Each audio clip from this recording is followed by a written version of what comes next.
पुंडलीकवरदा हरिविठ्ठल श्री ज्ञानदेव ज्ञानेश्वर महाराज की जय। जगद्गुरु तुकाराम महाराज की, समर्थ रामदास स्वामी महाराज की, सब संतन की, नाम भगवान की जय। जय रघुवीर समर्थ।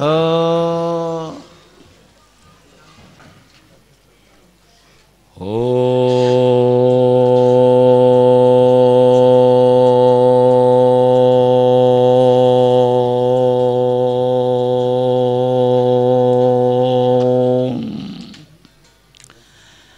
ब्रह्मानंदं परमसुखदं केवलं ज्ञानमूर्ति द्वन्द्वातीतं गगनसदृशं तत्त्वमस्यादिलक्ष्यम् एकं नित्यं विमलमचलं सर्वधी साक्षिभूतं भावातीतं त्रिगुणरहितं सद्गुरुं तन्नमामि। मूकं करोति वाचालं पंगुं लंघयते गिरिं यत्कृपात्तमहं वन्दे माधवं। नारायणं नमस्कृत्य नरं चैव नरोत्तमं देवीं सरस्वतीं व्यासं ततो जयमुदीरये। गुरुर्ब्रह्मा गुरुर्विष्णु गुरुर्देवो महेश्वरः गुरुः साक्षात् परब्रह्म तस्मै श्री गुरवे नमः। प्रपन्नपारिजाताय तोत्रवेत्रैकपाणये ज्ञानमुद्राय कृष्णाय गीतामृतदुहे नमः। वसुदेवसुतं देवं कंसचाणूरमर्दनं देवकी परमानन्दं कृष्णं वन्दे जगद्गुरुं। वंशी विभूषितकरान्नवनीरदावान् पीताम्बरादरुणबिम्बफलाधरोष्टात् पूर्णेन्दुसुन्दरमुखादरविन्दनेत्रान् कृष्णात् परं किमपि तत्त्वमहम्। पुंडलीकवरदा श्री ज्ञानदेव ज्ञानेश्वर जगद्गुरु तुकाराम महाराज, समर्थ सद्गुरु रामदास स्वामी महाराज, सब संतन की, नाम भगवान की जय। जय रघुवीर समर्थ। अखिल गुणनिधान सच्चिदानंद घन करुणावरुणालय भक्तवत्सल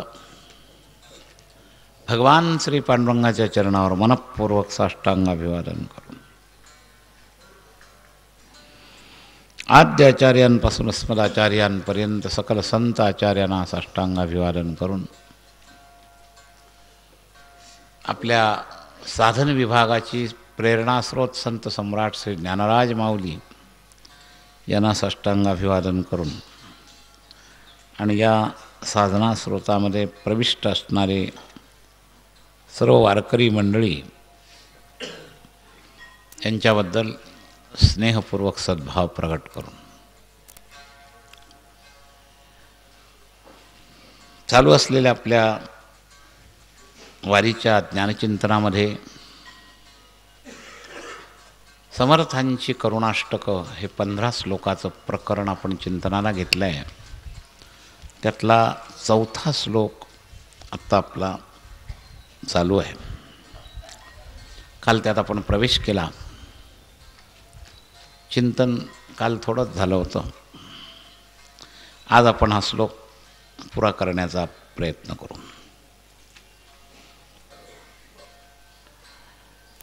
बौद्धिकदृष्ट्या असणारी स्थिती या श्लोकात बोलले. हे दोन एकामागचे एक श्लोक, एकामध्ये मनाचा विषय पुढच्या याच्यात, आणि या श्लोकामध्ये बौद्धिक धारणा आहे.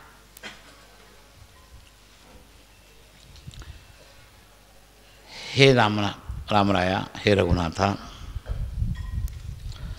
तनु मनु धनु माझे राघवा रूप तुझे. बुद्धी स्वीकार करते आहे.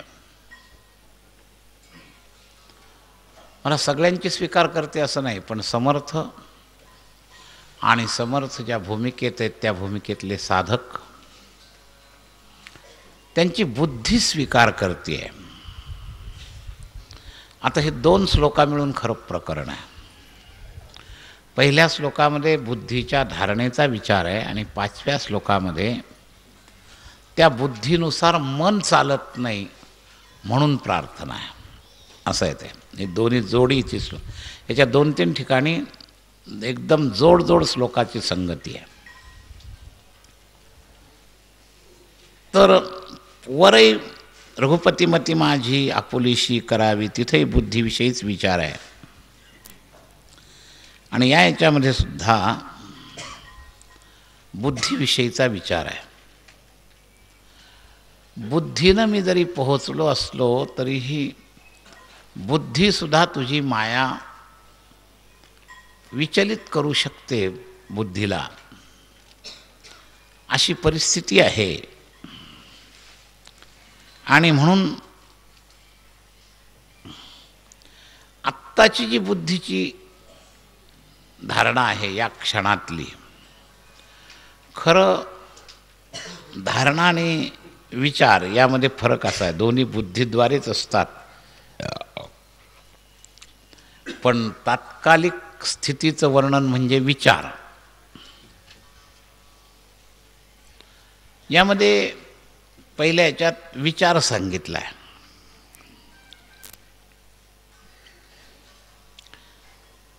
तेव्हा विचारच धारणेमध्ये परिणित होतो.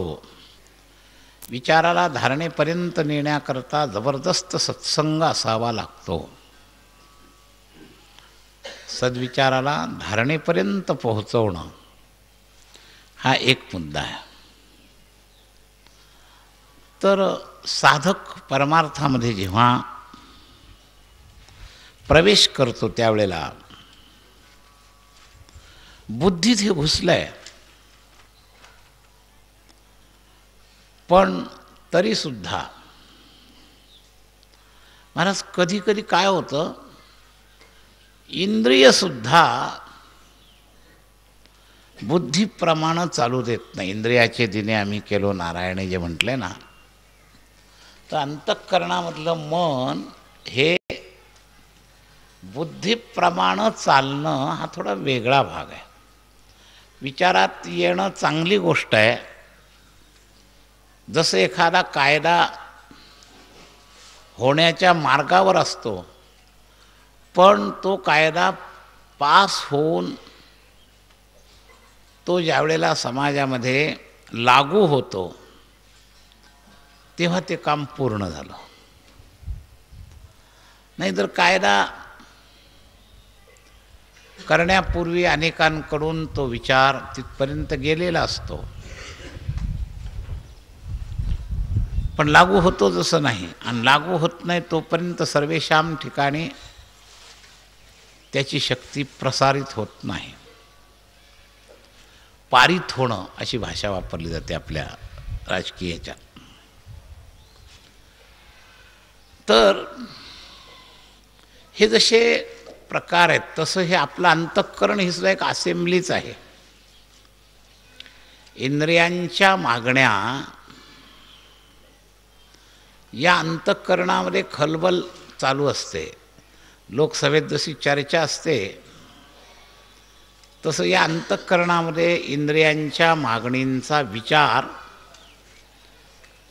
योग्यायोग्य दृष्टीनं केला जातो, खंडनमंडन दृष्टीनं केला जातो, समर्थन असमर्थन दृष्टीनं केला जातो. ती जशी समष्टी असेंब्ली आहे तसं आपल्या शरीरामध्ये ही अंतःकरण चतुष्टयातली जी काही हालचाल आहे ना, ही सगळी असेंब्ली आहे. याच्यामध्ये फार हालचाल होत असते. पार शिजत आलेलं सुद्धा मोडू शकतं, असे उदाहरण आहेत. तसंच आपल्या अंतःकरणामध्ये अवस्था आहे.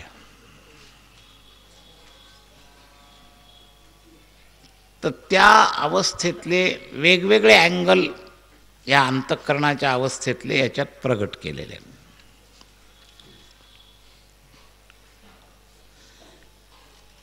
बुद्धी कधी कधी असं मानते की सगळं मीच करतो, कधी कधी तिची भोंड जिरल्यावर मानते नाही नाही हे सगळं देवाच्याच कृपेनं चालतं. तेव्हा हे असे सगळे विचार आपल्यामध्ये ये जा करत असतात.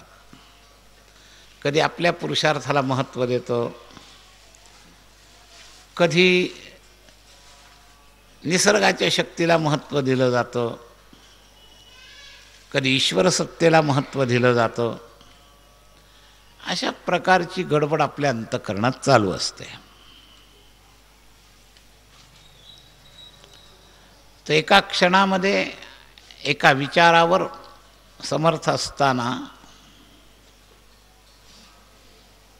त्या समर्थांच्या भगवंतासमोरच्या निवेदनामध्ये त्यांच्या आध्यात्मिक ज्ञानाच्या अनुभवानुसार ते या निर्णयावर येतात, तनु मनु धनु माझे राघवा रूप तुझे.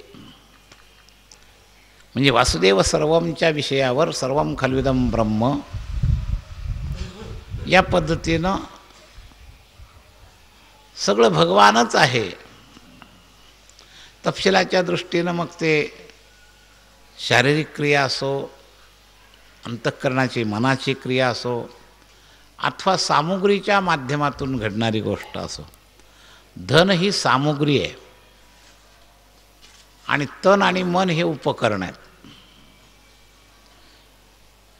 जसं 5 कारणामध्ये करण शब्द आला आहे. अधिष्ठानं तथा कर्ता कर्णंच पृथक विधम विविधाश्च पृथक चेष्टा दैवं चैवात्र पंचमम. असं कामाची जशी विभागणी केली जाते कर्माची, तर या विभागणीप्रमाणे या ठिकाणी काही विचार आलेले आहेत. जसं परवा आपण पाहिलं, जेणे हा देह दिला दान तयाचे करावे स्मरण. तर मुख्य देवाने दिलाय. आता देवाने दिलाय का देवच त्या रूपात आहे. जर विठ्ठल जळी स्थळी भरला रिता ठाव नाही उरला या धारणेवर जर गेलं तर तुका म्हणे तूची खेळे डोही ठाई याप्रमाणे कारण रूपानं तूच आहे आणि कार्यरूपाने तूच आहे. तन हे कार्य आहे, मन सुद्धा एका अंगानं कार्यकारणाच्याच यादीत आहे. धन हे जे आहे हे भगवंताच्या कार्य या रूपातच हे तिन्ही मोडतात. मयाध्यक्षेण प्रकृती सूयते सचराचरम या पद्धतीनं जर विचार केला तर तन मन धन हे प्रकृती अंतर्गत आहे. आणि या प्रकृती अंतर्गत तन मन धनाचं स्वरूप कारण रूपानं परमात्माचं आहे. कारणच जसं कार्यामध्ये परिणित होतं. आता शास्त्रामध्ये याचे फार बारीक गोष्टी आहेत.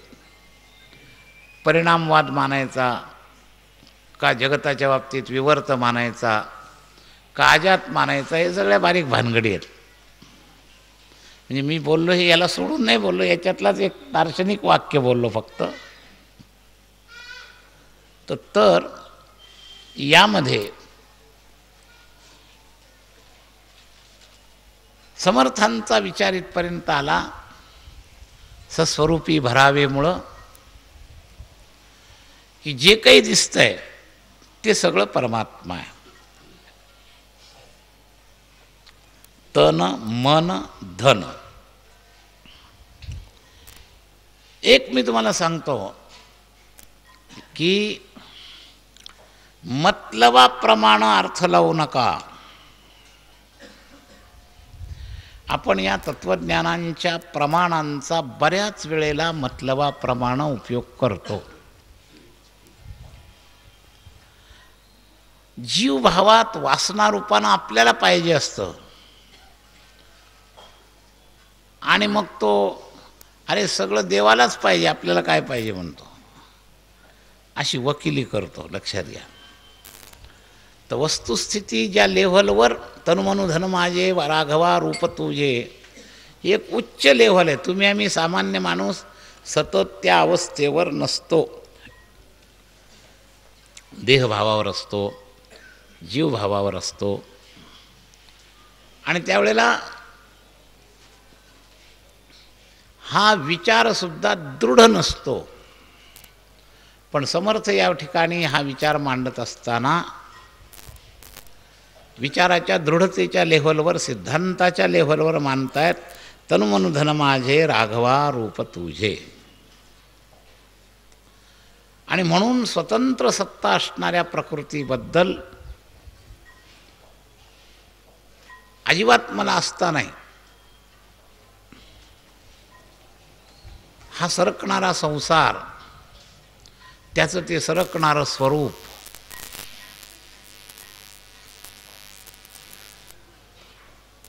माझं लक्ष आहे अधिष्ठान रूपानं ज्याच्यामुळं हे सगळं सरकतंय त्या खुंट्याकडं माझं लक्ष आहे.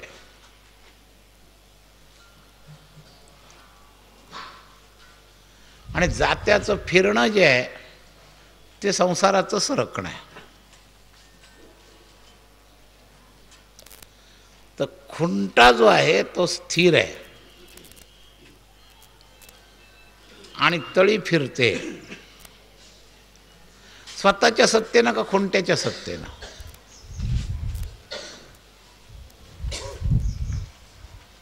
कूटस्थ शब्द यालाच म्हटलेला आहे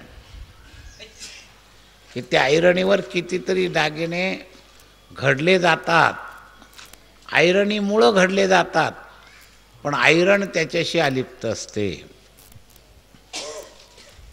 तसं हे आत्मचैतन्य कूटस्थ आहे.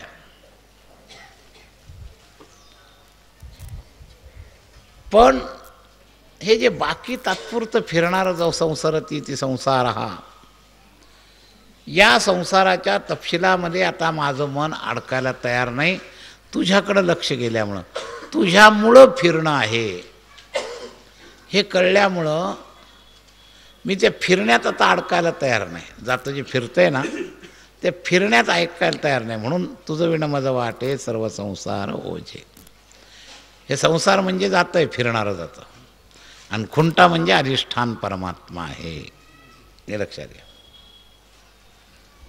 तेव्हा मला तुझ्या असणेपणाचं स्थैर्य चिंतन लक्षात आल्यामुळं या फिरणाऱ्या जात्याला तुझ्याशिवाय सत्ता नाही, मधला खुंटा नसला की जातं दुसऱ्या तळीवर फिरूच शकणार नाही, ते बाजूला जाईल निघून. तर फिरण्याचं सूत्र खुंटा आहे. दोन प्रकारचे खुंटे आहेत बरं का. एक अधिष्ठित खुंटा आणि फिरवणारा खुंटा. जात्याला दोन खुंटे असतात. फिरवणारा खुंटा म्हणजे माया, मायाध्यक्षेण प्रकृती. आणि खालच्या तळीचा जो स्थिर खुंटा आहे रवलेल्या तळीतला, ते अधिष्ठान रूपी परमात्मा आहे. तर हे अधिष्ठान रूपी तो परमात्मा जर नसला तर वरच्या तळीचा खुंटा असूनही ती फिरवू शकत नाही. खालचा खुंटा काहीच करत नाही, फिरवायलाही मदत करत नाही आणि स्वतःही फिरत नाही, पण खुंट्याशिवाय चालत नाही. तर ज्याला हे कळालं ना, राघवा रूप तुझे, हा खुंटा सगळा आहे, त्याला या फिरणाऱ्या तळीचं कौतुक वाटत नाही, तुझ्यामुळं आहे हे कळल्यामुळं त्याच्यामध्ये व्यर्थत्व वाटतं. ओझं वाटण्याचा अनेक अर्थ काल मी काही सांगितले. तर व्यर्थत्व वाटतं. तुझं विण मज वाटे सर्व संसार ओझे. तर ओझे शब्दाचे मी काल जाता जाता 2-4 अँगल सांगितले, विभाग सांगितले. क्वांटिटी पूर्ण नुसतं ओझं नाही, तर ओझेचे प्रकार सांगितले काल मी. संसाराचं चिंतन करणं हे सुद्धा संसाराचं ओझं आहे, या पद्धतीने थोडंसं सांगितलं. तर तुझं विण मज वाटे सर्व संसार ओझे.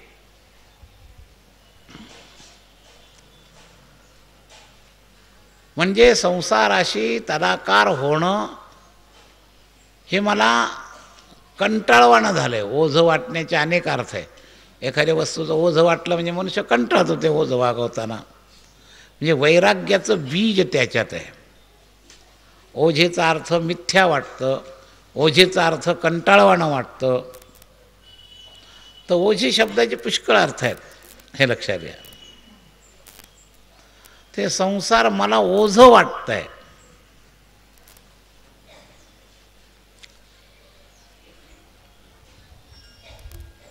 प्रत्यक्षात वेगवेगळ्या विचारानं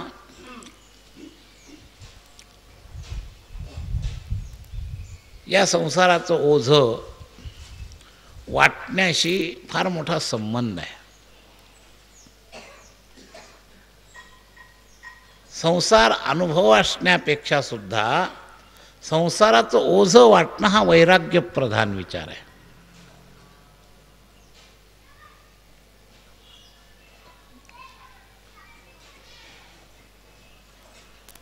मग सर्व संसारामध्ये कुठपर्यंत, जसं मी सांगितलं, दुस्संग सर्वथैव त्याज्या.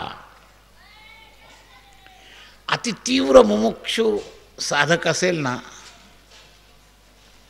तर त्याच्या जीवनाना सफल झालेली पारमार्थिक प्रवृत्तीसुद्धा ओझ आहे. कालच एक गृहस्थ मला खिविलवाण्या शब्दात म्हणाला, काय महाराजी फार उपारी लावून घेतली म्हणलं, दिंडीचा चालक बरं का, असं वाटतं ही दिंडी सोडून द्यावी. आणि कबूल केलं बरं का, सुरुवातीला चक्रात का सापडलो, तर दुसऱ्यापेक्षा या दिंडीच्या निमित्तानं आपल्याला काही उत्पन्न मिळेल म्हणून हे कुटाणा केला म्हणले. आपल्या सासवडचा घाट चढून आलो, तिथं त्याची माझी गाठ झाली. थोडा साधक वृत्तीचा होता, त्याची काहीतरी दिंडी याच्यात चालते. माझ्याशी पूर्वी कार्यक्रमात अनेक वेळाला आलेला आहे. तर कधी कधी माणसाला म्हणजे फक्त आपली जी बाह्य प्रवृत्ती तेच ओझं वाटावं असं नाही, अध्यात्मवादी प्रवृत्तीसुद्धा ओझं वाटली पाहिजे. उत्कंठेची अवस्था अशी आहे. मग काय होईल ओझं वाटल्यावर? 2 कामं होतील. एक, त्याच्यातून त्याला अलिप्त राहण्याची कला येईल, नाहीतर विरक्ती येईल.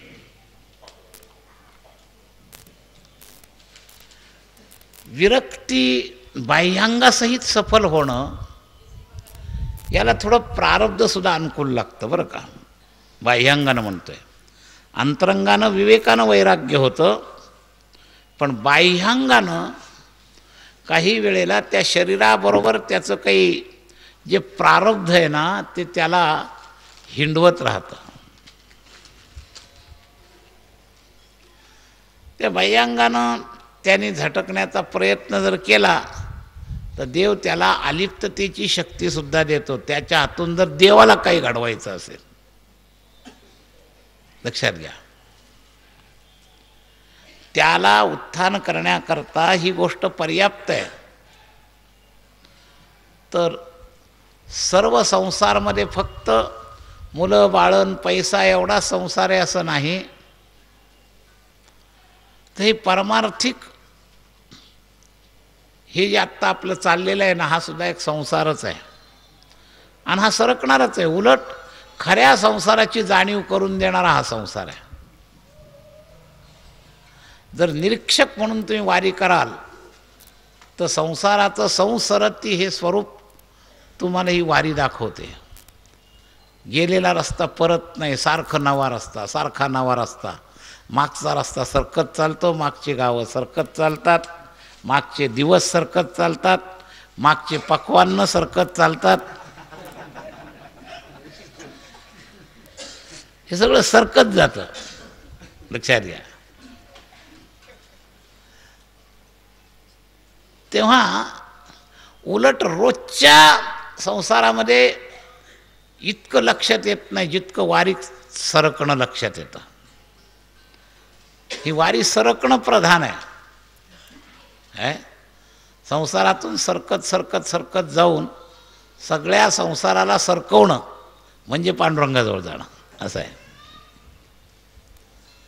तर धीरे धीरे रोज वेगवेगळ्या रूपानं आपल्याला सरकत जावं लागतं.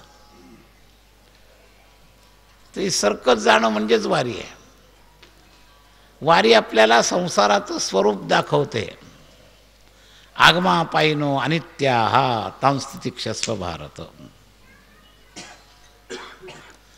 एक एक मिनिटाला, 1 मिनिटापूर्वी जोरात हरिपाठ चालू होता, 1 मिनिटात पाऊस आला, 1 मिनिटात तो पाऊस परत थांबला. तर ही भौतिक परिस्थिती सरकतीये सारखी. तर हे सारखं सरकणं जे आहे, तर या सरकण्याच्या प्रकारामध्ये स्थिर असलेल्या चैतन्याला या सरकण्याचा उबग येणं म्हणजे ओझं वाटणं. तुझं विण मज वाटे सर्व संसार ओझे. या न सरकणाऱ्या चैतन्याला सरकणाऱ्याचा उबग आला पाहिजे असं आहे.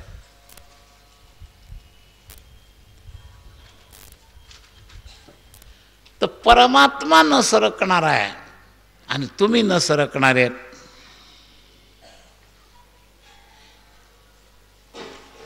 परमात्मा न सरकणार आहे. अव्यक्तोयम अचिंत्योयम अविकार्यो अयम उच्यते. आणि तुम्ही तसेच आहात. ईश्वर अंश जीव अविनाशी चेतन अमल सहज सुखराशी. तर तुम्ही सजातीय 2 जण आहात आणि विनाकारण तुम्हाला जेव्हा या सरकणाऱ्याची गाठ होते, तर जर पहिल्या याच्यातली थोडी भगवंतानी कृपा केली सस्वरूपी भरावीची, तर दुसऱ्या याच्यामध्ये आम्ही दोघं एका जातीचे हे कळेल. आणि हे एका हे कळल्यानंतर त्याच्या व्यतिरिक्त बाकी सगळ्याबद्दल ही भावना होईल. तुझं विण मज वाटे सर्व संसार ओझे. ते त्यावेळेला वाटेल. आता काय, मला हे वाटतंय असं समर्थ म्हणतात. त्यांना कधी वाटेल याची चर्चा आत्ता आपण केली, पण समर्थ त्या भूमिकेवर आरूढ आहेत. म्हणजे सर्व भगवान आहेत. येन सर्वमिदं ततम या भूमिकेवर आरूढ आहे म्हणून समर्थ म्हणतात तनुमनु धन माझे राघवा रूप तुझे वासुदेव सर्वम. आणि या भूमिकेवर आरूढ असल्यामुळं, भगवंताशी निष्ठेचं प्रेम जडल्यामुळं दुसऱ्या बाजूची सुद्धा बुद्धीत घुसलेला विचार सांगतायत. तुझं विण मज वाटे राघवा आपलं सर्व संसार ओझे. हे परमात्मा तुझ्याशिवाय मला हे सगळं ओझं वाटतंय. मग आता अडचण काय? या विचारावर असलेली माझी बुद्धी हा संसार रस्सीखेचमध्ये त्या बुद्धीला खेचून नेतो आणि तिथं मला तुझी ताकद पाहिजे. प्रचलित न करावी सर्वथा बुद्धी माझी. मी ज्या याच्यावर आत्ता आलेलो आहे त्याच्यापासून या मायेच्या ताकदीमुळं माझी बुद्धी प्रचलित होणार नाही अशी तू ताकद देत माझी बुद्धी प्रचलित करू नकोस. प्रकर्षेण चलित विशेष चलित. ती एकदा विशेष चलित झाली की सगळे सारासार विचार जे आहेत ना एकदम निघून जातात. बुद्धी एकदा प्रचलित झाली की मग ती या सगळ्याला सोडून जाते आणि मग एकदा प्रवाह पतित झाल्यावर काही प्रश्नच राहत नाही. तेव्हा माझी का अशी बुद्धी कर, प्रचलित का होऊ देऊ नकोस. तर माझ्या बुद्धीमध्ये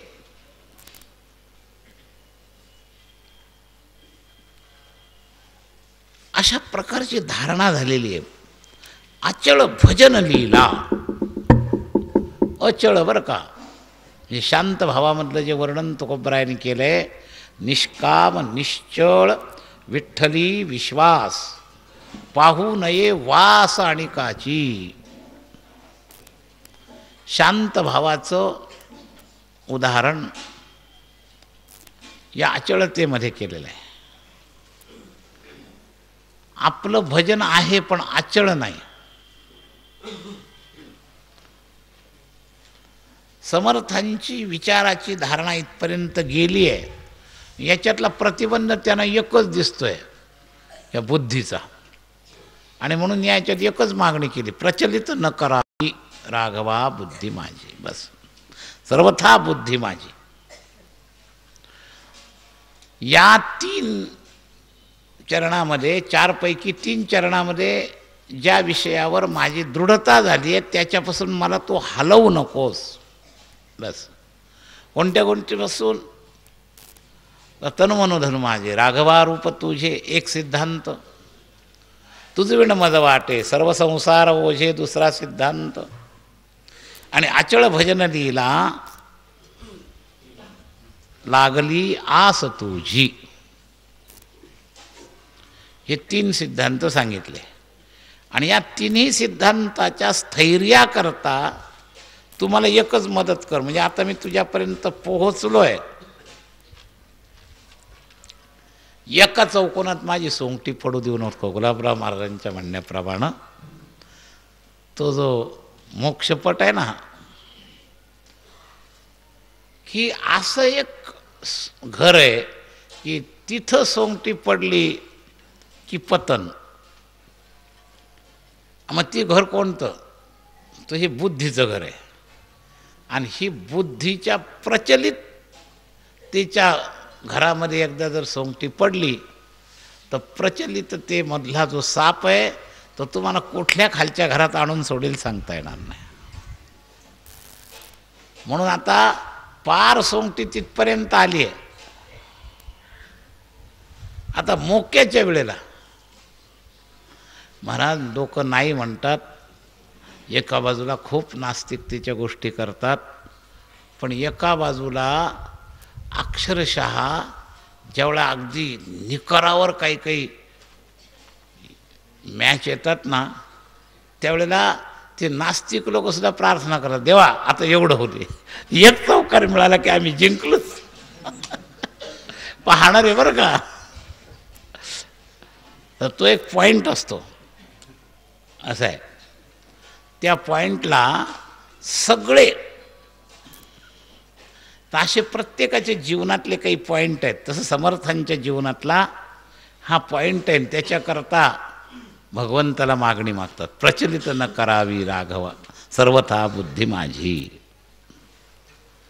तर हा एक पॉईंट आहे. खरोखर मी पाहिलं ही गोष्ट सत्य आहे. संस्कारानं प्रारब्धानं पार जुळवत आलेलं, पण असा झटका देते ही माया. महाराज तिथं सोंगटी पडली ना बुद्धी प्रचलित झाली की बिघडलंच काम.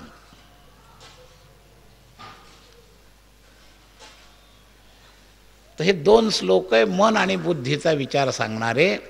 चौथ्यात आहे पाचव्यात आहे मनाचा विचार, आणि त्याच्यातलं गाणमूळ जसं म्हणावं तसं हे मूळ सांगितलं बुद्धीचं. प्रचलित न करावी सर्वथा बुद्धी माझी. पहिल्या याच्यात प्रार्थना केली आपुलीशी करावी, रघुपतीमती माझी आपुलीशी करावी. समजा मी तुझ्या लेवलची तितकी शुद्ध बुद्धी नसेल, आपुलीशी करण्यात मी लायक नसेल, तर कमीत कमी प्रचलित करू नको, म्हणजे मला तुझ्या लायकीपर्यंत नेता येईल माझ्या बुद्धीला. तर प्रचलित न करावी सेकंड टर्ममध्ये. पहिल्या याच्यात मूळ मागणी आहे रघुपतीमती माझी आपुलीशी करावी. पण समजा हे देवा मी तुला त्या लायकीचा वाटत नसेल, तर कमीत कमी विचारानं ज्या माझ्या अंतःकरणाचे जे विचार परमार्थानुकूल झालेले आहेत, त्या विचाराप्रमाणे आचार करण्याची माझी साधना होईपर्यंत पहिलीची साधना व्हावी म्हणून या बुद्धीत झालेला जो निश्चय आहे तो विचलित करू नको. कारण तुझ्यामध्ये हे शक्य आहे, तुझ्यामध्ये सामर्थ्य आहे, तुझ्यापेक्षा तुझी माया, तू स्वतःहून कोणाला चलित विचलित करत नाही, पण माया तुझी स्वतःहून चलित करते असं आहे. आणि तिच्या ताकदीपुढं सुद्धा माझे हात कमी पडतात, म्हणून तेवढी तरी या सोंगटी माझी जी आहे ना, या घरात पडणार नाही एवढी मदत कर. प्रचलित न करावी सर्वथा बुद्धी माझी. संतांनी प्रचलित नसलेल्या बुद्धी ही परमार्थाचं फळ म्हणलंय, निश्चयाचे बळ, आणि तुका म्हणे तेची फळ. हा निश्चय फार महत्त्वाचा आहे. आपले घटके घटकेला निश्चय बदलतात आणि त्याची अनेक कारणं असतात. कधी कधी एकटी बुद्धी डायरेक्ट बुद्धीवरच अटॅक होतो, कधी कधी मन त्या बुद्धीला घेऊन खाली येतं. बऱ्याच वेळेला खरं म्हणजे बुद्धी मनाच्या वरचं इंद्रिय आहे, पण कधी कधी उलटसुद्धा होतं. चतुर जर खालचा मनुष्य असेल तर ऑफिसरला सुद्धा गुंडाळतो. तिची बुद्धी जर चतुर असेल, ड्युटीला खालच्या लेवलला असतो. पण काही इतके चतुर असतात महाराज की ते बरोबर वरच्याला सुद्धा ओढून घेतात आपल्याप्रमाणे, असं आहे. तेव्हा खरं म्हणजे आपली जी देहरूपी यंत्राचा जो डायग्राम आहे, त्या डायग्रामनुसार सगळ्यात तळाला कर्मेंद्रिय, त्याच्यावरचा वर्ग जो आहे ना 2 नंबर वर्ग, तो आहे अंतःकरण. आणि या क्लास 1 ऑफिसरमध्ये महाराज हे तरतम भावाचे हे 3-4 जण आहेत. त्यामध्ये मन हा कारवाई करण्यामध्ये मोठा ऑफिसर आहे, पण त्याच्यावर ऑर्डर कोणाची असेल तर ती बुद्धीची. तर हे 4 जण आहेत. मनाच्यावर बुद्धी, बुद्धीच्यावर चित्त, चित्ताच्यावर अहंकार. तर यामध्ये अहंकार सारासार गडबड कमी करतो.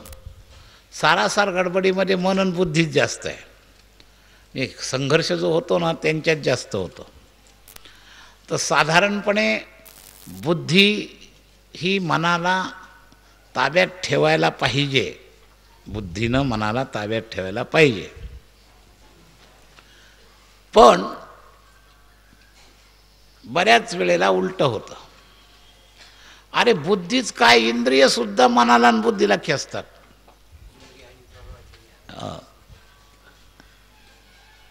तर हा उलट सुलट प्रकार आहे. तर आत्मवशता आणि इंद्रिय वशता, बद्धाचं लक्षण आहे इंद्रिय वशता, आणि उत्कृष्ट साधुकाचं लक्षण आहे आत्मवशता. आत्मवश्यैर्विधेयात्मा प्रसादमधी गच्छती. तर ती गाडी कंडिशनमध्ये आहे जी आत्मवश आहे ती. आणि इंद्रियाचे दिने असणाऱ्या ज्या गाड्या आहेत किंवा मनाच्या मागं फिरणाऱ्या ज्या गाड्या आहेत त्यांचं फायरिंग ठीक राहत नाही, तेच बिघडलेलं आहे आतलं. तेव्हा आपल्या सगळ्या गाड्या इंद्रियाच्या आणि मनाच्या मागं चालतात. क्रम कसा पाहिजे? कर्मेंद्रिय ज्ञानेंद्रियाच्या ताब्यात ज्ञानेंद्रिय, मनाच्या ताब्यात मन, बुद्धीच्या ताब्यात बुद्धी, अहंकाराच्या ताब्यात असं पाहिजे. पण असं होत नाही हे लक्षात घ्या. म्हणून आपल्या जीवनामध्ये जे घोटाळे होतात ते त्याच्यामुळं होतात. आणि त्याच्यातही सगळ्यात महत्त्वाचं काम काय आहे? शाळेमधला वर्ग शिक्षक असतात आणि त्यांच्यावर ते पर्यवेक्षक असतात, त्यांच्यावर हेडमास्तर असतो. आणि जो संस्था चालक जो असतो ना तो काही एवढा दखल घेत नाही. तो जरी मुख्य असला तर रोज काही कशाला येत होतो तिथं, त्याच्या अधिष्ठानावर चालते संस्था. पण प्रत्यक्ष शाळा चालवण्यामध्ये हेडमास्तर, पर्यवेक्षक आणि शिक्षक या तिघांच्याच ग्रुपमध्ये. तर त्याप्रमाणे हे मनाच्या कंट्रोलवर जे विद्यार्थी चालतात ना, हे मन म्हणजे शिक्षकांच्या कंट्रोलसारखं आहे. आणि हेडमास्टरसारखा हा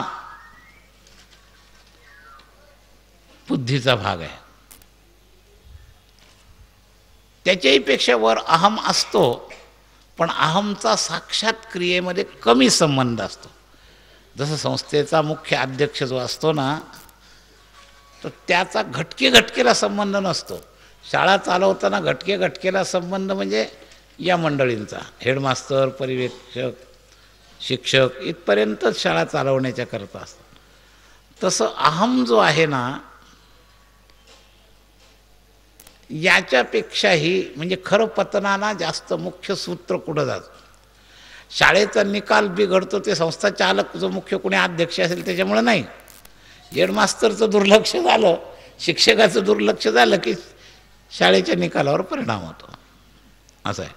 तर प्रत्यक्ष कारवाई करणारा वर्ग, तसं आपल्या शरीरातला प्रत्यक्ष कारवाई करणारे कंट्रोलर जर कोणी असतील ना, तर हे मन, बुद्धी, चित्त आहे. असं आहे. ते तिघांच्यामुळं ही सगळी शरीरातली कारवाई. अहम या सगळ्याशी जरी मुळाशी दिसला तरीसुद्धा कार्य करण्यामध्ये मात्र हे नाहीत. आणि म्हणून या ठिकाणी या दोघांबद्दलचा विचार या 2 श्लोकात लागोपाठ आला आहे. तर प्रचलित न करावी सर्वथा बुद्धी माझी. बस. तर हेडमास्टरचं कंट्रोल बिघडता कामा नये. ही बुद्धी म्हणजे हेडमास्टरसारखी आहे, हे लक्षात घ्या. त्याचं कंट्रोल जर ठीक राहिलं तर बरोबर सगळं ठीक राहतं. आणि म्हणून त्या स्वतः हेडमास्टरसुद्धा आपल्या बुद्धीनं सगळी कामं करतो, तेव्हा तो स्वतः संस्था चालकाच्या सिद्धांताशी तदाकार राहण्याकरता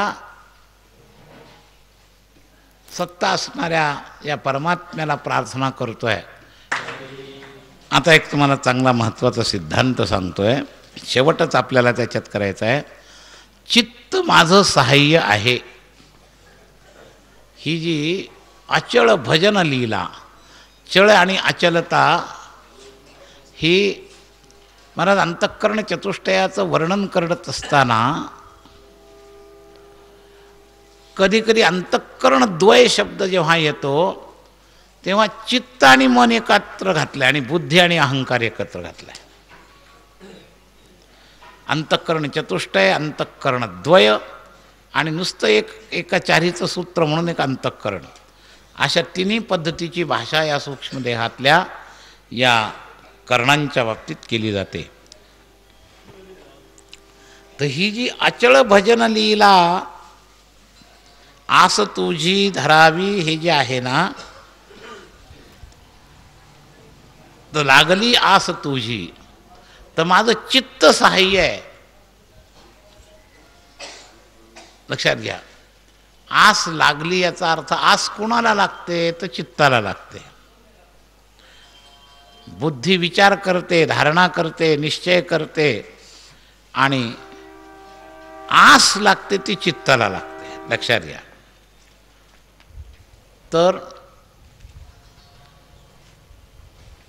माझी आस तुझ्या भजन लीलेमध्ये लागलेली आहे, म्हणजे वरचं सगळं ठीक आहे. आता दोन वर्गात मला प्रार्थना करायची आहे. जसं आता तुकोबर आपल्या उद्धाराची भाषा वापरत, काही मी उद्धार पावेन, काही कृपा करील नारायण, ऐसे संगात समी संतजन करा समाधान चित्त माझे. तर तिथं चित्तालाच मदत मागितली आणि इथं बुद्धीला मदत मागितली. लक्षात घ्या, चित्तामध्ये निश्चय झालेला आहे, माझी तुझ्या अचळ भजन लीलेमध्ये माझी आस लागलेली आहे. ते नाही का तो शंकराचा श्लोक, आसही तुझी फार लागली, दे दयाने दे बुद्धी चांगली. तर तिथं सुद्धा आस लागली, पण बुद्धी मला चांगली दे म्हणले.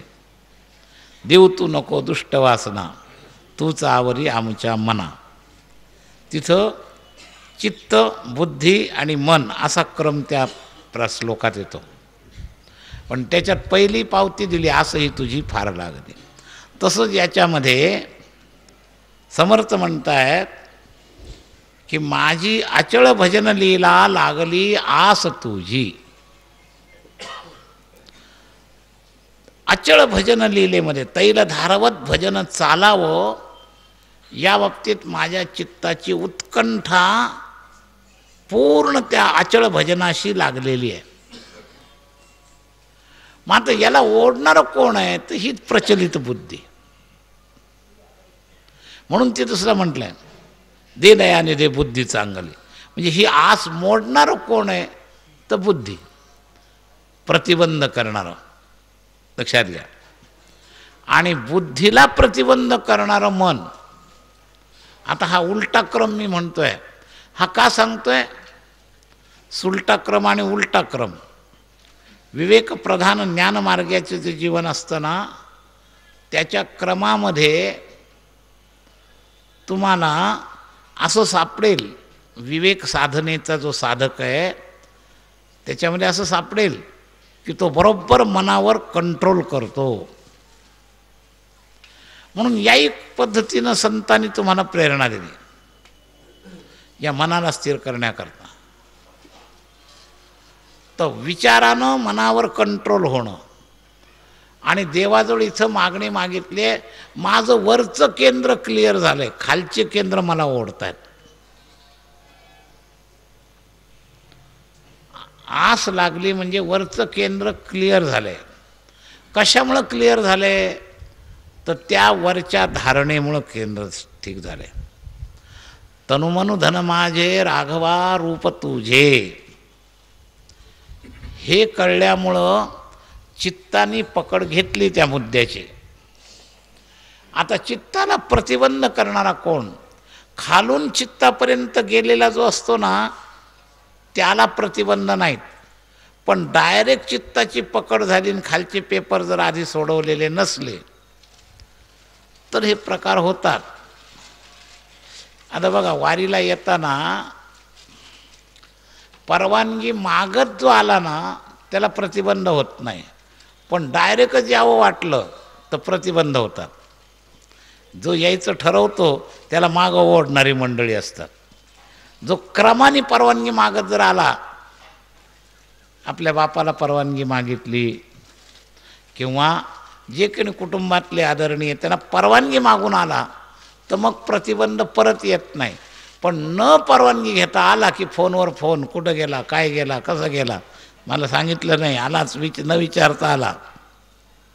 ते प्रतिबंध कधी असतात तर आस लागली आहे तसं वरच्या ऑफिसरने हिरवा सिग्नल दाखवलाय, पण खालचे ऑफिसर म्हणतात आम्हाला न विचारता कसं काय वर अर्ज केला. मग आम्ही दाखवतो आमच्या कायद्याप्रमाणे. मग ते बरोबर त्याला आडवं जातात. लक्षात घ्या, आम्ही पाहिलं आहे सगळ्या घराघरामध्ये, व्यक्तीच्या जीवनामध्ये.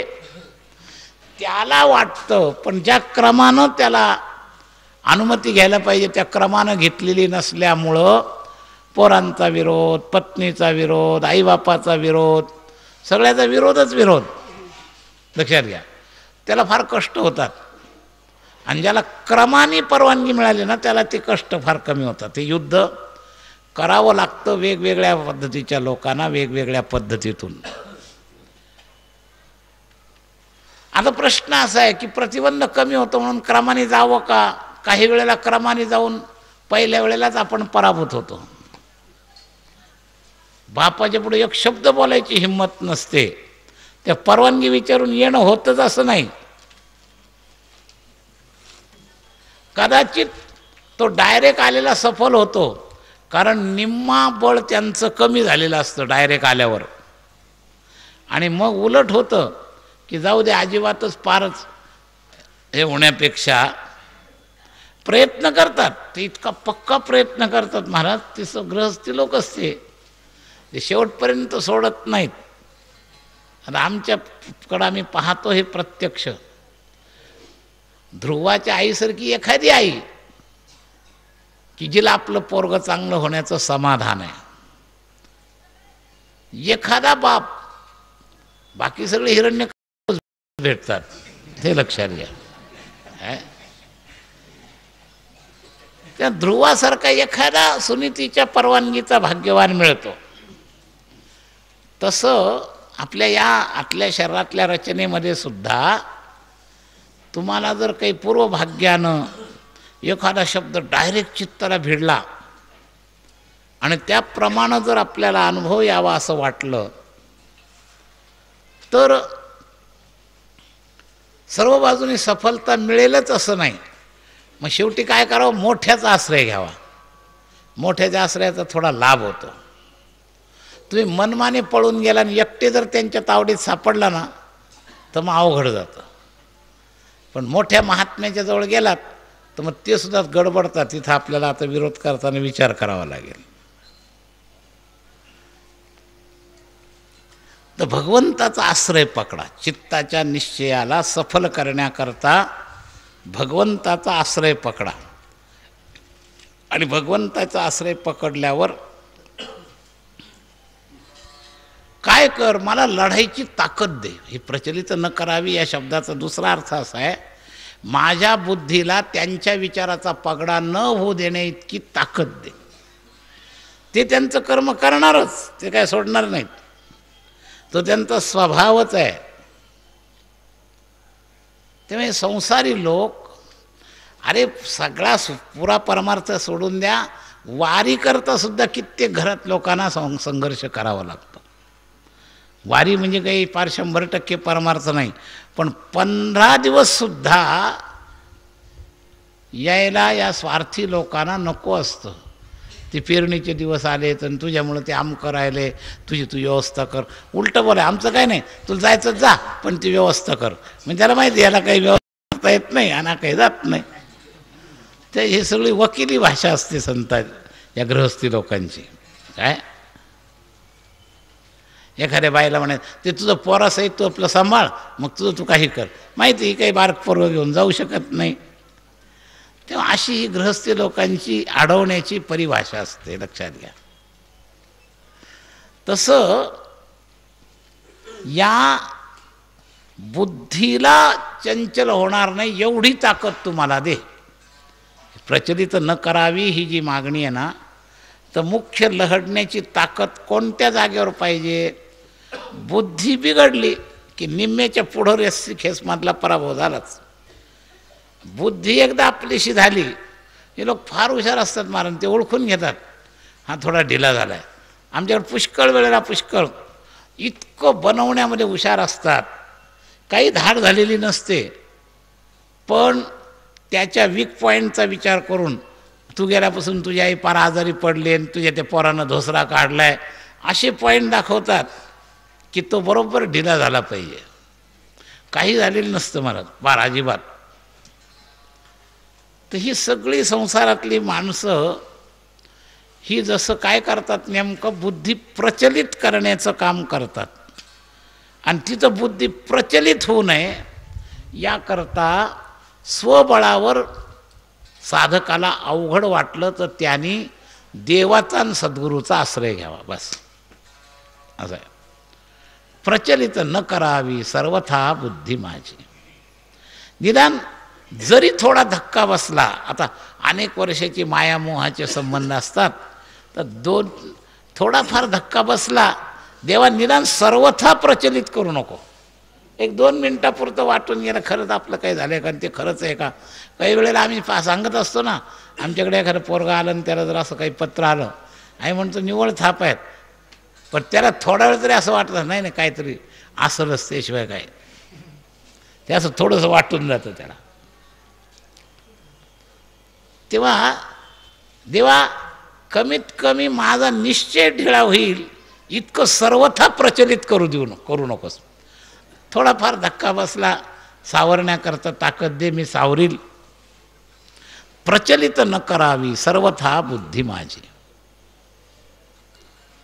अरे इतके डांबरट लोक असतात, न विचारता आलेल्याला तिकडून मोबाईलवर म्हणतात तुझ्या घरी अमुक, तिथे गेल्यावर काही घडलेलं नसतं, पण इतकं त्याला पुढं उभं करून देतील की त्यांनी फार वारी सोडून जाणे इतकी परिस्थिती निर्माण होते.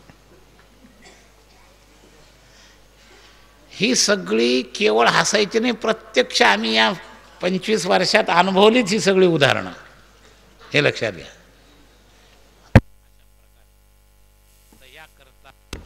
मुद्दा नीट लक्षात घेण्याजोगा आहे. देवा तर एवढं काम तू कर, आणि ते तुला शक्य आहे, कारण तू सर्वव्यापक आहेस, अव्यक्त आहेस, एकदिशी नाही, म्हणून हे तुला शक्य आहे. म्हणून मला हे कळलंय आधी की सगळ्यांच्यामध्ये माझ्यामध्ये तूच तू आहे. तनु मनुधन माझे राघवा रूप तुझे, हेच तूच तू आहे. आणि मी आत्ता इकडं आलो त्यावेळेला मला तुला भेटण्याची एवढी ओढ लागली होती जशी सखूबाईला लागली. त्या सखूबाईला तुझं विण मज वाटे सर्व संसार ओझे असं वाटलं महाराज. आणि म्हणून मग त्या वैराग्याच्या बीजामुळं तिनं विचारच केला नाही निघताना काय होईल आणि काय नाही. आपले वारकऱ्यातले कैक वारकरी निष्ठ मंडळी या बाबतीमध्ये फार पक्के असतात. कितीतरी उदाहरणं सांगतात. आणि अशा वेळेला महाराज भगवान खरोखर तेवढी निष्ठा जर त्याने लावली ना तर बुद्धी प्रचलित करत नाहीत. त्या धोंडोबन दादांचा एक माळकरी शिष्य होता, शिपाई होता, पोलीस अधिकारी. आणि पोलीस होता त्याचा वारीचा नियम. एक वेळा अशी त्याच्याकडं आणीबाणीची परिस्थिती निर्माण झाली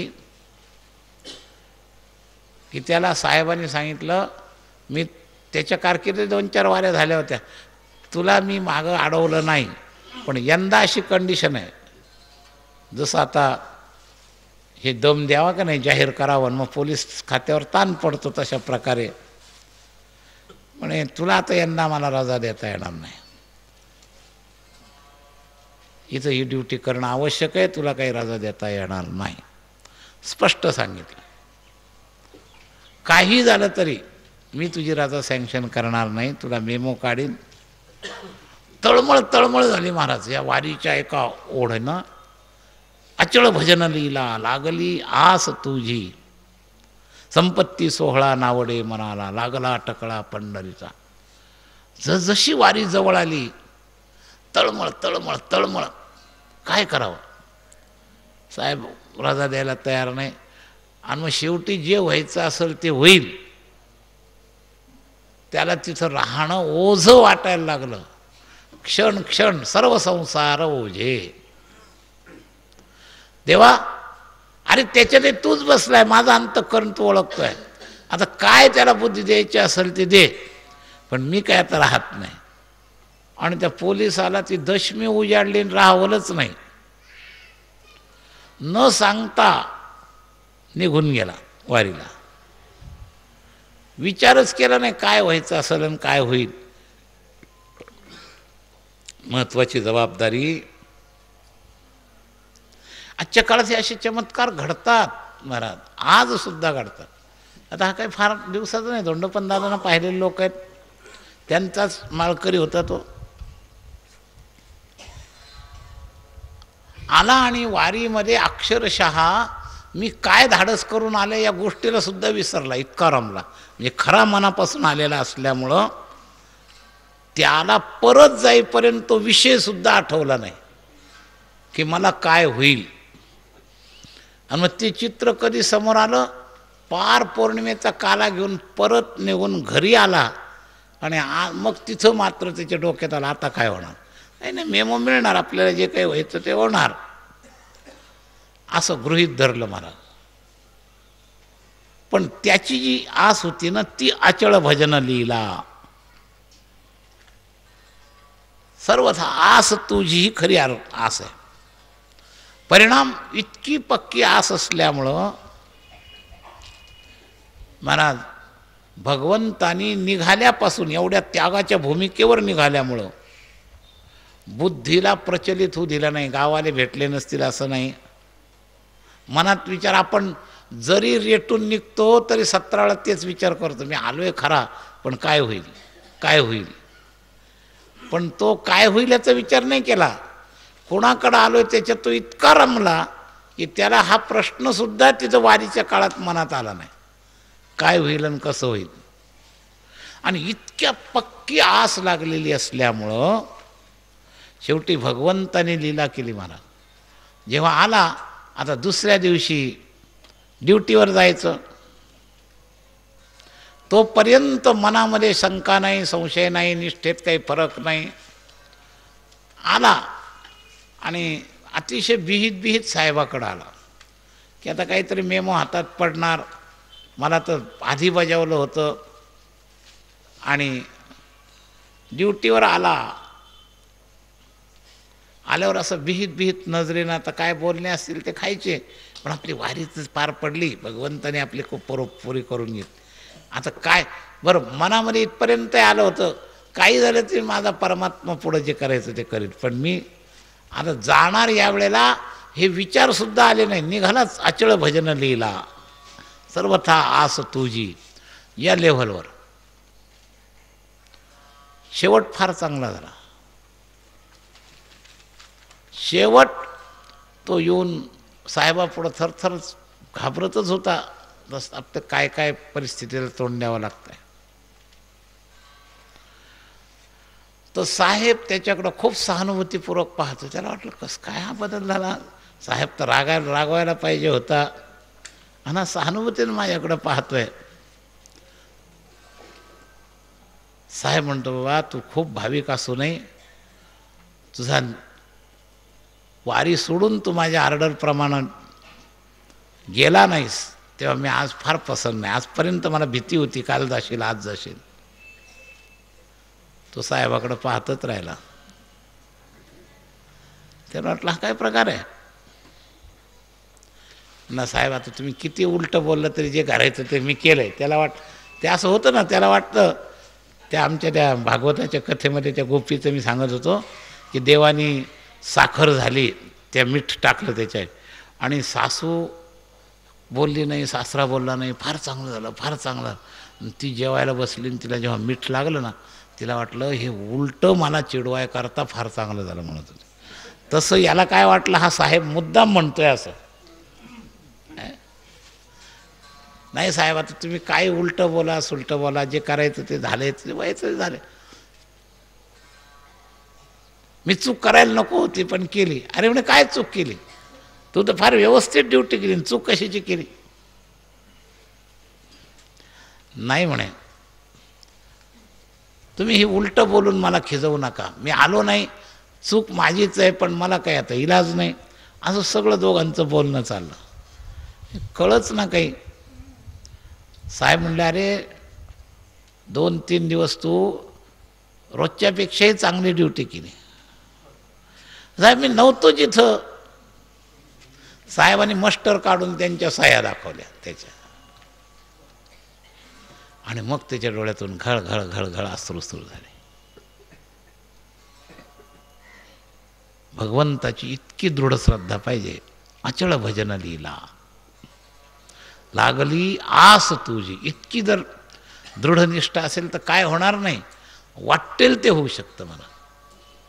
आता पढो समजो करो मध्ये एक 2-4 महिन्यापूर्वी एक घटना आली होती. एक रेल्वेचा ड्रायव्हर, आणि तो उत्तम भजनी होता, आणि त्याच्या हातून भजनाच्या रंगण्यामध्ये एक टाईम चुकला ड्युटीचा, तर त्याच्या बदल्यात देवाने ड्युटी केल्याचं उदाहरण आत्ता आलेलं आहे. पढो समजो करो मध्ये उत्तर भारतामध्ये मुझफ्फरनगरच्या स्थानावरची घटना आहे. तर अशा घटना आज सुद्धा होऊ शकतात, पण कुणाकरता होतात? अचळ भजन लीला. अचळ पाहिजे, चलायमान नाही. अविचल श्रद्धा. आस तुझी सर्वथा आस तुझी. तात्पुरती नाही. हे ऐकून एखाद्याने रेटून काही केलं तर तो सफल होईल का नाही सांगता येणार नाही, कारण त्याची भजनीला अचळ या मीटरवर बसेल की नाही सांगता येणार नाही. त्याने असं केलं म्हणून मी पण असं करील असं नाही. तो स्तर आला तर त्याचा उपयोग आहे, स्तर नाही आला तर नाही, हे लक्षात ठेवा. तेव्हा अचळ भजन लीला सर्वथा आस तुझी. तर चित्त सहाय्य आहे. आता इतक्या याच्यामध्ये या जडलेल्या चित्ताला माघार घ्यायला लावणारी, अरे ऑफिसमध्ये काही ऑफिसरच्या आत सगळे लोक जाऊ शकत नाही, पण त्यांच्या अंडरचा नेहमीचा जो नोकर आहे तो कधीही जाऊन त्यांच्या ऑफिसमध्ये त्यांना व्यथित करू शकतो. तसं बुद्धी हा नोकर असा आहे की तो चित्ताच्या कारभारात मध्येच जाऊन व्यथित करतो. आणि म्हणून भगवंताला सांगितलं माझं चित्त सहाय्य आहे. आता मला फक्त ह्या एवढं मधी ओढून नेणारी जी बुद्धी आहे ना, हिला प्रचलित होऊ देऊ नको बस. म्हणून प्रचलित न करावी सर्वथा बुद्धी माझी. फार महत्त्वाचा मुद्दा आहे. हे 3 एकत्र झाले एका साईडनं, मग तर काय प्रश्नच नाही. शरीर अगदी कंडिशनमध्येच उत्तम चालणार. चित्तानुसार बुद्धीचं समर्थन आणि बुद्धीनुसार मनाचं समर्थन. पुढचे इंद्रिय तर त्याचे होतातच आपापच. हे 3 एकत्र पाहिजेत, लक्षात घ्या. आणि 3 एकत्र नसले, कधी कधी तात्पुरतं आपल्याला वातावरणामुळं बरं वाटतं, पण त्याला थोडासा असा भीतीचा भाग असतो. आणि मग अशा वेळेला तुम्ही मोठ्याचा आश्रय घ्या, आणि तो मोठा म्हणजे परमात्मा. म्हणून समर्थांनी परमात्म्याला ही मागणी मागितली की आता तुम्ही एवढी मदत करा. चित्त मी लावलंय,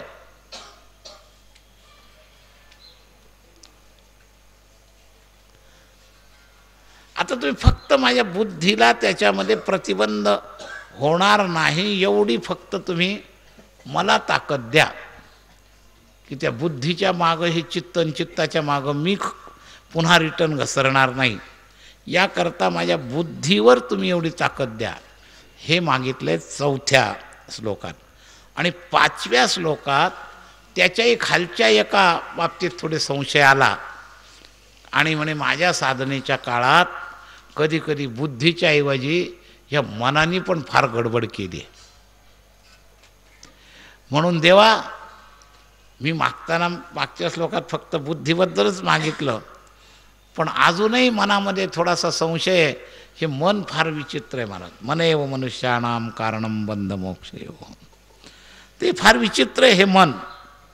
तेव्हा तुम्ही आता मला जर काही करायचं असेल तर 5व्या श्लोकात सांगतात, चपळपण मनाचे मोडिता मोडवेना, सकळ स्वजन माया तोडिता तोडवेना, घडी घडी विघडे हा निश्चयो अंतरीचा, म्हणून करुणा हे बोललो बोलतो दीन वाचा.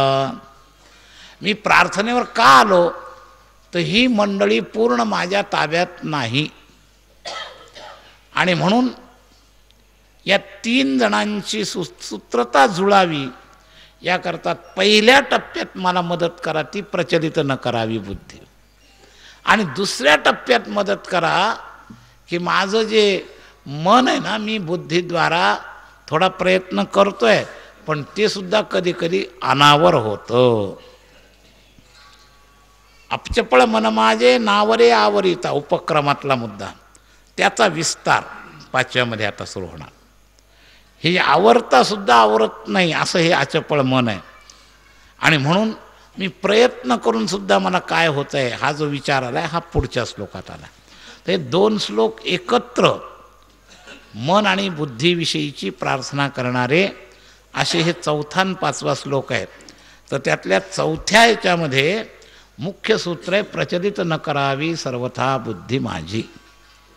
पण स्वतःच्या जमेची बाजू काय सांगितली तर माझं चित्त पक्क चिकटलं आहे, आणि त्यामुळं अचळ भजन लीला लागली आस तुझी.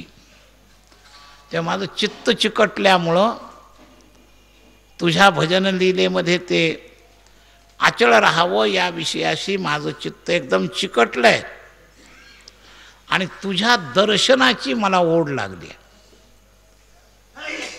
या भजनात अचळता आल्यामुळं दर्शनाची ओढ लागली आहे, पण अजून हा थोडा प्रतिबंधाचा अंश शिल्लक आहे, म्हणून मी तुला मागितलं प्रचलित न करावी सर्वथा बुद्धी माझी. तेव्हा आपल्याला हा मुद्दा लक्षात घ्या, प्रार्थनेचे अंग काय. मी तर नेहमी सांगत असतो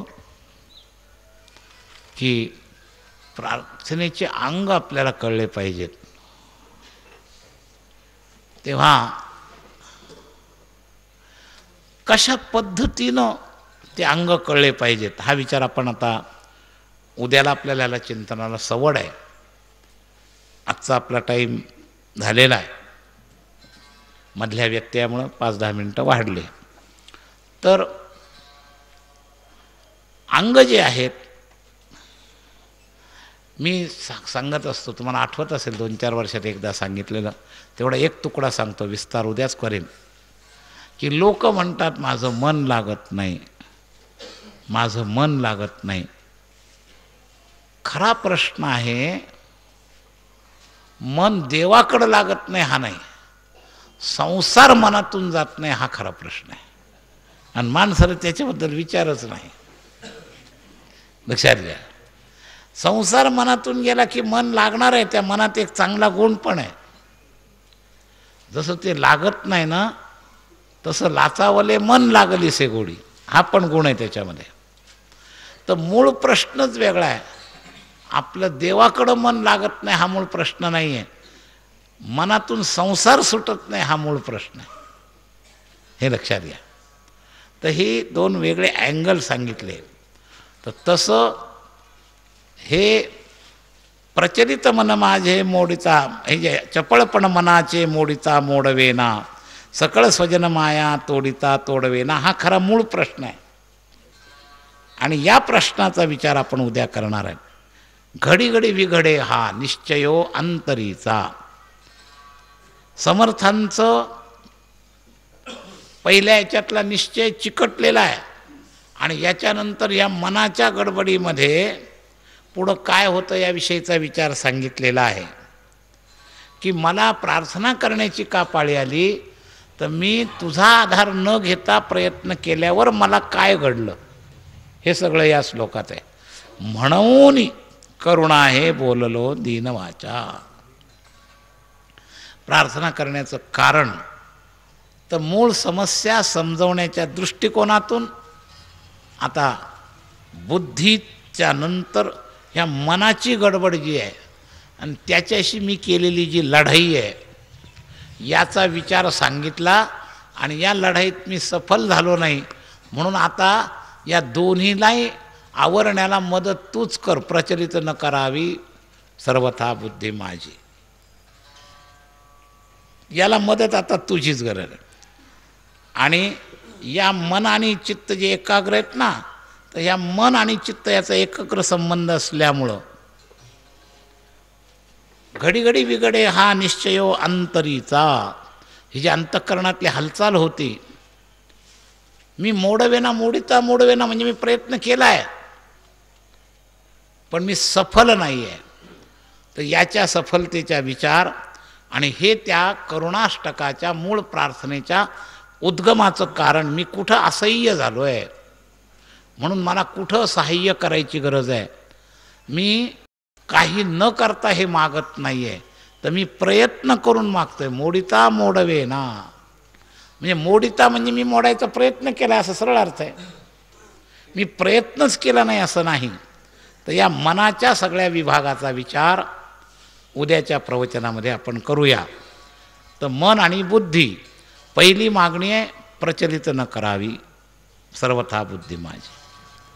आणि समजा तू बुद्धीत जरी स्थैर्य दिलं तरी स्वतःच मन उधम करतं, त्यावेळेला सुद्धा मी प्रयत्न करूनही ते आवरत नाही.